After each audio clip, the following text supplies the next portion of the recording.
great musician, Dan Levenson. Thanks all of you for being here this year. It's probably been close to 10 or 15 years since I've been able to be up here on the Evart stage at the festival, and it's really good to see so many familiar faces and people that I've known, to start meeting new people, and yet at the same time to recognize the people we've lost over the last few years, people who were playing with me and who I look forward to seeing this year. But it seems on some level that's the way of the world. And I'm going to start out with a little medley. For those of you who don't know, I started out as a classical violin, well, piano first, but classical violin in 3rd grade. Stanley Levin, the director of music at public schools in Pittsburgh, said, when I had it down to between a fiddle and a trumpet, he said, "This will be a violinist." My son at the same age chose trumpet. We had latchkey children then.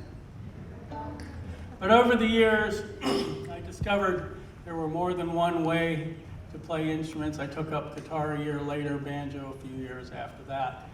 And I've been pretty well blessed to be able to make my life out of playing music, which I've done full-time for probably more than 30 years now.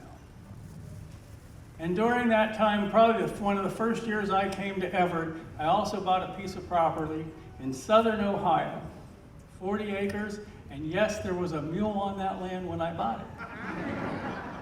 The owner probably found it and took it home before I claimed it. But it was a very interesting area of the country. If you ever get down there, it's Civil War territory, it's Revolutionary War territory, it's Tecumseh, it's the Indians, the original settlers that came down the Ohio River to this area. And around that time, I'd started fiddling with this fiddle. Now, I bought this fiddle here from Elin Howe, and I don't know if Elin made it up here this year. He talked about it. And at the time, I gave him about $20 to hold it for me because they didn't have much money at the moment. Had 2 fiddles from Clifford Hardesty, which I'm going to play. And I had met this gentleman up here, Mr. Les Rayburn, who for some reason liked what I did. And I loved what he did. So he and I went to pick up that fiddle. He went to Leland's house to pick up that fiddle together. One of the few things we were able to do. And I started figuring, I've got all these instruments, I play in these different tunings, and what am I going to do with another fiddle? And I ended up tuning it like this.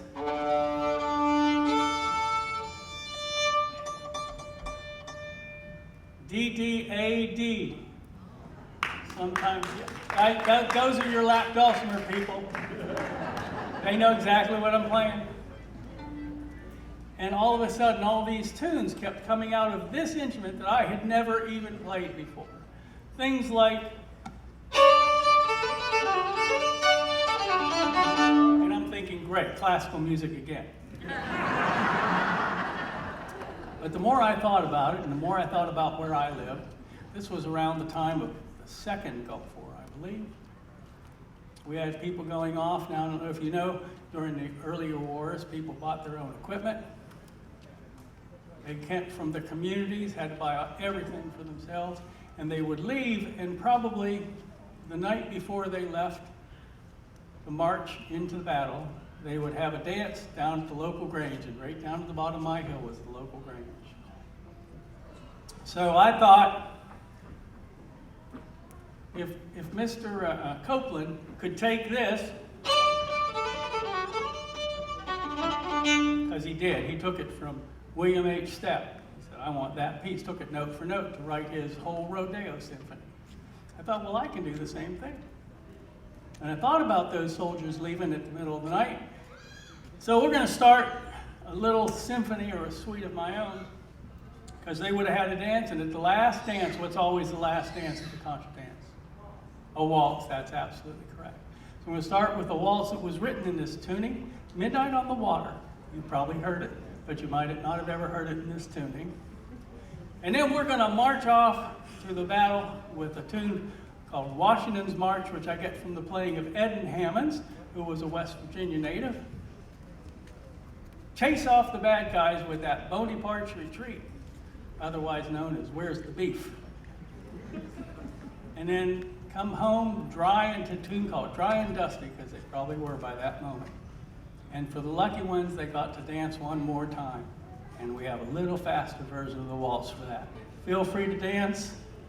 I always send it out to all those people who've been out fighting those battles from that day to this day, so we can sit here and enjoy this music in relative peace and harmony.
Thank you. I want to bring out Mr. Rick Plum. You know him from his hammer dulcimer playing. And he's an incredible guitar player as well. And I was tickled when, whoa, how many years been since we've seen each other here? 10? Easy. But we talk once a year, whether we need to or not. And, usually when he's coming through town and needs a place to stay. or I want to take him to lunch, one or the other. Neither one of us is ever available, though. It's amazing how that happens. So, let me hear your D chord, please. We tune because we care. I did play with a lot of hammer dulcimers over there, and every so often you'd get that one, and I said, give me an A, and they'd go, bang, bang, bang, and I said, well, you gotta pick one. Now, y'all know what I mean. Take the time to tune. We will all appreciate it. Now, the advantage of all of this, since you got the most strings, you win, and we all tune to you. But Rick and I kind of bonded over Appalachian old-time fiddle tunes. And he discovered this album that I did called Salt and Grease, and another one called Early Bird Special with my band, the Boiled Buzzards, old-time string band. So when Rick wanted to make his album of old-time fiddle tunes, and you know, he's the reason we got old-time fiddle tunes in the dulcimer world. He's like the guy, you know? But he sends me a tape of all copies, yeah. Sends me copies of all my recordings. He says, well, I want to hear how you play it. He said, well, I play it just like that because that's where I learned it. So you can still find those albums either at Rick's booth or if you see me over there later. But we're going to play a couple of the newer ones because we both love to find newer old-time tunes. Still traditional tunes. But these two go back. First tune is called, let's see, Sailing Over England. Yeah, Sailing Over England. And it comes from the playing of Lee Triplet. Yep, and I'm going to get my mustache blacked, which comes from Taylor Kimball's family. And I thought, you're going to sail over to England to get your mustache blacked when you get there. Seemed like a good combination of tunes, so.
This gentleman, Mr. Paul Goltz, plays cello. You don't think about cello in either dulcimer world or the old-time string band world, but trust me.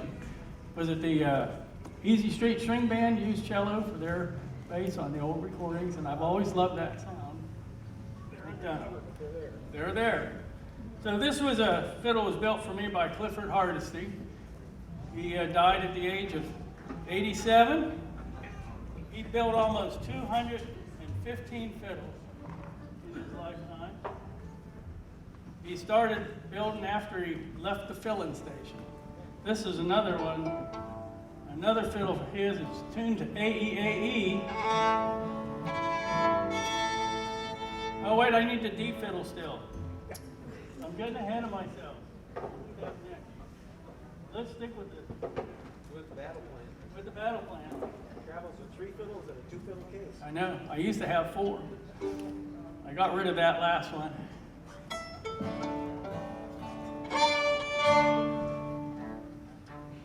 One more of the D tune. You know, D is the old-time people's key.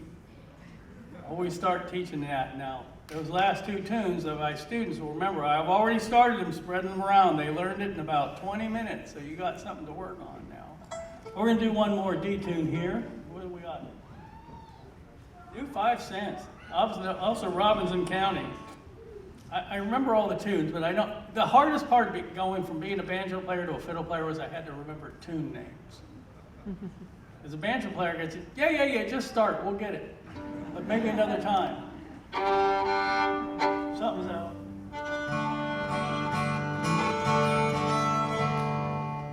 These instruments were made out of living, breathing things at one time or another, and they change when the humidity and atmosphere change, so bear with us. Let's do the new 5 cent piece.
My favorite tunes. We have about enough time to finish it out, and I want to thank you all for being here. Thanks to the whole committee for putting this event on. Scott for keeping this stage running already. I mean, it's late and yet it's on time.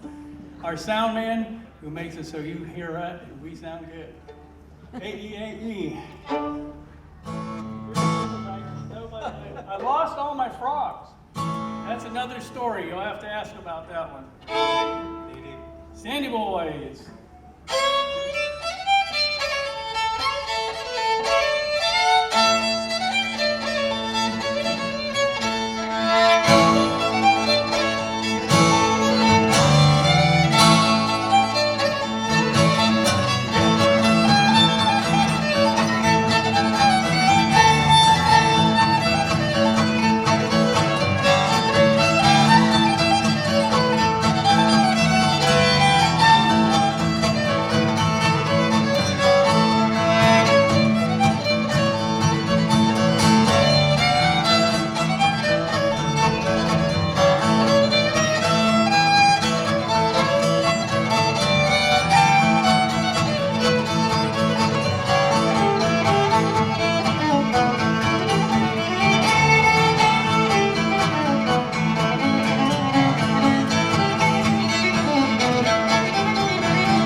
all rules. It's a good fiddling right there. Nicely done, fellas.